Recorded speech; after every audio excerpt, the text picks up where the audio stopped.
Sa ato mga kapuso, ilabi na sa mga motorista, mas maayong di yun kita magpadasa ka init sa ulo susama ni ining insidente sa road rage sa Mandaue City nga nakuhaan og video. Ani ang report.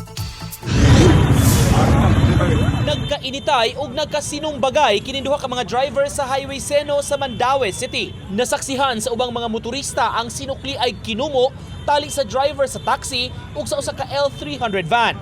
Taod-taod may miabot nga traffic enforcer. Apan mikalma ra sab hinuon ang duha.